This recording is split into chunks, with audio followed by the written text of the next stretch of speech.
Social audit বা সামাজিক হিচাপ পৰীক্ষণ প্ৰক্ৰিয়া হ'ল বিভিন্ন আঁচনিৰ কামসমূহ ফিল্ড লেভেলত ভেৰিফিকেশ্যন কৰি ৰাইজ বা জনসাধাৰণৰ আগত দাঙি ধৰা। MGNREGA এক্টৰ ছেকশ্যন 17/1 অধীনত গাঁও সভাই প্ৰত্যেকটো বিত্তীয় বৰ্ষত কমেও দুবাৰকৈ ছ'চিয়েল অডিট কৰিব লাগে আৰু তাৰ ফাইণ্ডিংখিনি গাঁও সভাৰ যোগেদি জনসাধাৰণক জনাব লাগে। এই ছ'চিয়েল অডিট কৰিবৰ বাবে অসম চৰকাৰে MGNREGA এক্ট 2005 ছেকশ্যন 27(1) অধীনত Assam society for social audit December 2016 চনত গঠন কৰিছিল। এই ছ'চাইটিৰ অধীনত থকা DRP বা district resource person, BRP block resource person, VRP village resource person আদিয়ে গাঁও সভাক ছ'চিয়েল অডিট কৰাৰ ক্ষেত্ৰত সহায় সহযোগ আগবঢ়ায় তথা ছ'চিয়েল অডিটৰ ফাইণ্ডিংখিনি কনচাৰ্ণ প্ৰগ্ৰেম অফিচাৰ বা DPCলে একশ্যন টেকেনৰ বাবে প্ৰেৰণ কৰে। এই ছ'চিয়েল অডিটৰ ৰিপৰ্টত যিখিনি ফাইণ্ডিং থাকে, ফাইণ্ডিংখিনি ডিছপ'জ কৰিবলৈ যাওঁতে আমি কিছুমান বস্তু চাব লাগে, যেনে শুদ্ধভাৱে বা এজ পাৰ MGNREGA এক্ট মতে ইয়াক ডিছপ'জ কৰা হৈছেনে আমি চাব লাগিব। 2 নম্বৰত মিছ ইউজ বা ইনপ্ৰপাৰ ইউটিলাইজেশ্যন হোৱা টকা ৰিকভাৰ কৰিবৰ কাৰণে ব্যৱস্থা গ্ৰহণ কৰিব লাগে আৰু ৰিকভাৰ হোৱাৰ লগে লগে তাৰ ৰিচিপ্ট অথবা একনলেজমেণ্ট প্ৰদান কৰিব লাগে। 3 নম্বৰত ৱেজৰ টকা যদি মিছইউজেশ্যন হয় বা আন কোনো লোকৰ একাউণ্টত সোমালে তেতিয়া 7 দিনৰ ভিতৰত সেই টকা ঘূৰাই আনি যিজন মানুহে কাম কৰিছে তেওঁ একাউণ্টত প্ৰদান কৰিব লাগে। 4 নম্বৰত যদি কোনো ব্যক্তি বা অফিচিয়েল এই আঁচনিৰ টকা ৰংলি ইউটিলাইজ বা মিছইউজ কৰে তেতিয়াহ'লে তেওঁৰ বিপক্ষে যথাযোগ্য একশ্যন ল'ব লাগে। এই ফাইণ্ডিংখিনি বা অভিযোগখিনি কেনেকৈ MGNREGA MISত নিষ্পত্তি বা ডিছপ'জ কৰা হয় তাক জানো আহক। ইয়াৰ বাবে প্ৰথমে আমি চাই লওঁ আমাৰ ৰিপৰ্ট ছেকশ্যনত কি কমপ্লেইন পৰি আছে বা ডিছপ'জৰ কাৰণে বাকী আছে। তাৰ বাবে প্ৰথমে আমি MGNREGA ৱেবছাইট খুলিলোঁ, খুলি পেলাই MIS ৰিপৰ্টত গ'লোঁ। এতিয়া MISৰ ৰিপৰ্টত আমি যেতিয়া তলৰ ফালে আহোঁ, তলৰ পৰা আহিলে দেখিম R9 ছ'চিয়েল অডিট বুলি এটা ৰিপৰ্ট আছে আৰু তাৰে যদি আমি চাওঁ R9.2 ছ'চিয়েল অডিট ফাইণ্ডিং, তাৰে ভিতৰত যিটো আমাৰ আছে গাঁও পঞ্চায়ত ছ'চিয়েল অডিট ৰিপৰ্ট, সেই লিংকত আমি ক্লিক কৰিলে আমাৰ GPত কি পেণ্ডিং আছে সেইখিনি আমি চাব পাৰিম। এই উইণ্ডত আমি প্ৰথমে ষ্টেটখন চিলেক্ট কৰিম, তাৰপিছত আমি আমাৰ ডিষ্ট্ৰিক্টখন চিলেক্ট কৰিলোঁ, কৰি পেলাই ব্লকটো চিলেক্ট কৰিলোঁ। এতিয়া আমাৰ যিটো পঞ্চায়তৰ পেণ্ডিং আছে বা ৰিপৰ্ট কিবা বাকী আছে নেকি সেইটো চাব বিচাৰিলোঁ। ইয়াত দেখিলোঁ আমাৰ 2টা ডেট দেখাই আছে, মানে 2খন গাঁও সভাৰ ডেট আছিলে, 18 চনটো হৈছিলে, 21 চনটো হৈছিলে। আমি 18 চনৰ যদি ৰিপৰ্টটো চাওঁ তেতিয়া দেখিম যে ইয়াতে আমাৰ 5টা ইছ্যু পেণ্ডিং হৈ আছে, একশ্যন টেকেন কৰিবৰ কাৰণে 5টা আমাৰ পেণ্ডিং আছে আৰু সেই 5টা কেছ কি হয় আমি যদি চাব বিচাৰোঁ ইয়াত আমি ইছ্যু নাম্বাৰ চাওঁ, তাতে আমি ইছ্যু নাম্বাৰ বেলেগ বেলেগ আছে, সেইখিনি চালে দেখিম ফাইনেন্সিয়েল মিছ এপ্ৰভিশ্যন আছে, প্ৰচেছ ভাইলেশ্যন আছে আৰু যিকোনো এটা যদি ডিটেইলছ চাব বিচাৰোঁ আমি ভিউ ডিটেইলছত ক্লিক কৰিলে তাৰ ডিটেইলছখিনি চাব পাৰোঁ। ইয়াত দেখিছোঁ payment to person who not work, কাম নকৰাকৈ পইচা লৈছে বুলি লিখিছে আৰু তাৰ ৰেছপনচিবল কোন হয় তেওঁৰ নামটো আছে, ডেজিগনেশ্যন আছে, এনেকৈ থাকিব। ইয়াৰ পৰা আমি প্ৰিণ্ট কৰিব পাৰোঁ এই ৰিপৰ্টটো, নহ'লে ক্ল'জ কৰিলোঁ। তেনেকৈ আমি বেলেগ এটা যদি ক্লিক কৰি চাওঁ তাতো তাৰ ডিটেইলছখিনি আমি চাব পাৰোঁ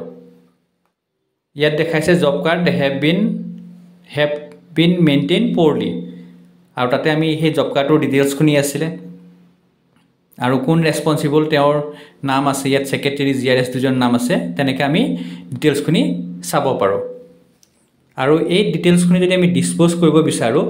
তেতিয়াহ'লে আমি পিঅ লগইনত যাম ইয়াতে আমি ডাটা এন্ট্ৰিত গ'লোঁ আসামত ক্লিক কৰিলোঁ ইয়েৰটো সিলেক্ট কৰিলোঁ ইউজাৰ আইডি পাছৱৰ্ড আৰু কেপচা ভৰালোঁ ভৰাই লগইন কৰিলোঁ সাবমিটত ক্লিক কৰিলে আমি লগইন হ'ম তাৰ পিছত ৰুলটো সিলেক্ট কৰিলোঁ program officer login user location select কৰিলোঁ সাবমিট কৰিলোঁ এতিয়া আমি পিঅ লগইনটো খোল খালে এতিয়া আমি D23 সোশ্যাল অডিটত যদি যাওঁ ইয়াত দেখিম social audit view oblique response issue ইয়াতে আমি সোশ্যাল অডিটৰ যিখিনি ইস্যু আছে বা অভিযোগ আছে সেইখিনি আমি ডিসপোজ কৰিব পাৰিম এটা যদি আমি ইয়াত ক্লিক কৰোঁ তেতিয়া দেখিম যে আমাৰ ইয়াতে জিপি খনি সিলেক্ট হৈ থকা নাই আৰু দেখিছো কি আমাৰ ইয়াতে 4টা ইস্যু পেন্ডিং হৈ আছে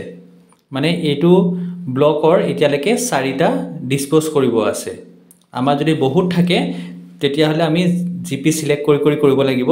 আৰু কম থাকিলে আমি একেবাৰতে লিষ্টখন চাব পাৰো আৰু যদি আমি জিপি সিলেক্ট কৰি চাব বিচাৰো তেতিয়া আমি কি কৰিম প্ৰথমে জিপিটো সিলেক্ট কৰিলো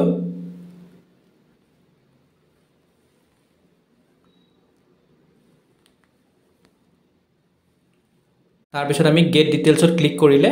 সেই জিপিটোৰ ডাটাখনি শো হ'ল দেখিলো যে এই জিপিটোত দুটা আমাৰ পেন্ডিং আছে আৰু যদি আমি চাব পাৰো ভিউ বা ৰেসপন্স আমি ইয়াত ভিউ কৰিব পাৰো একশন টেকেন ল'ব পাৰো ইয়াত চালো ডিটেইলছখিনি আহি গ'ল আমি যেটা বাহিৰৰ ৰিপৰ্টত চাইছিলো তাতে ইমান ডিটেইলছ নাহে আৰু ভিতৰত সোমালে আমি ডিটেইলছখিনি পালো ইয়াতে আমি একশন টেকেন কৰিব পাৰো বা ফৰৱাৰ্ড কৰিব পাৰো ডিপিসিলে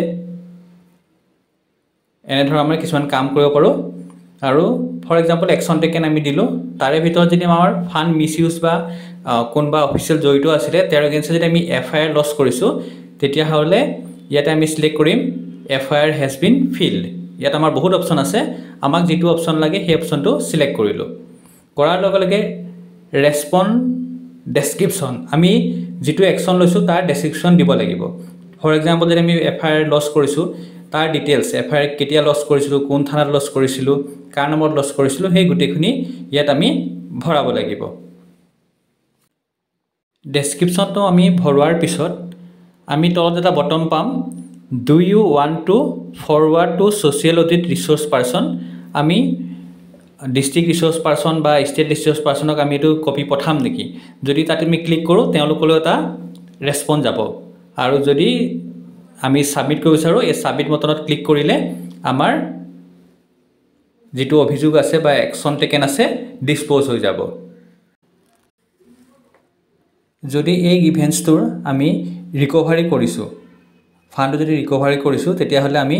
recovery amount has been paid যে কাবাৰ পৰা আমি ৰিকভাৰি কৰি যদি দি দিলু কাবাক তেতিয়া হলে আমি কিমান টকা ৰিকভাৰি কৰিছো হেতু এমাউন্ট দিব লাগিব আৰু তাৰ এগেইনষ্টে এপ্ৰোপ্ৰিয়েট আমি ৰেসপন্স ডেসিশন দি প্লাই সাবমিট কৰিলে আমাৰ এই ইভেন্টছটো ক্লোজ হৈ যাব কেতিয়াবা আমাৰ দেখা যাব যে সোশ্যাল অডিটৰ ৰিপৰ্ট এনেকা আহিছে যে আমাৰ জব কাৰ্ডখনি আপডেট কৰা নাই আৰু গাঁও সভাই হেতু ইনষ্ট্ৰাকচন দিলে যে উইদিন 7 ডেজৰ ভিতৰত জিআৰএছ বা কনসাৰ্ন ৰেসপন্সিবল পাৰসনে 7 দিনৰ ভিতৰত জব কাৰ্ডখনি আপডেট কৰিব লাগে আৰু সেই জব কাৰ্ডখনি আপডেট কৰাৰ পিছত আমি গ্ৰিভেন্সটো টাস্ক বা work has been completed as per decision taken কৰি পেলাই আমি ৰেসপন্স ডেসক্ৰিপচন দি পেলাই তেনেকৈ আমি ডিসপোজ কৰিব পাৰো আমি যদি আমাৰ একশন টেকেনৰ ৰিপৰ্টখিনি চাব বিচাৰো কেটা আমি ডিসপোজ কৰিলো তাৰ কাৰণে আকৌ এমআইএস ৰিপৰ্টত আমি যাম গৈ পেলাই এবাৰ R9.3 একশন টেকেন ৰিপৰ্ট তাৰে আমি যদি R9.3.1 একশন টেকেন ৰিপৰ্টত ক্লিক কৰো তেতিয়া হলে আমাৰ জিপি বা পঞ্চায়তৰ এগেইনষ্টে কি আমাৰ ডিসপেন্ডিং আছিল কি আমি ডিসপোজ কৰিলো সেইখিনি আমি চাব পাৰো এটা আমি যদি ডিস্ট্ৰিক্টত সোমালো তাৰ পিছত আমি ব্লকত সোমালো সোমাই পেলাই আমাৰ জিপিৰ এগেইনষ্টে কেটা আমাৰ পেন্ডিং আছিল কেটা আমি ডিসপোজ কৰিলো কেটাত আমি এমাউন্ট ৰিকভাৰ কৰিলো ডিটেইলছখিনি ইয়াত আপোনালোকে দেখা পাব। এইখিনিয়ে হ'ল ছ'চিয়েল অডিটৰ ফাইণ্ডিং বা ৰিপৰ্টৰ ওপৰত একশ্যন টেকেন কেনেকৈ লয় আৰু তাৰ ৰিপৰ্টখিনি MIS-ত কেনেকৈ চাব পাৰি তাৰ সবিশেষ। ধন্যবাদ।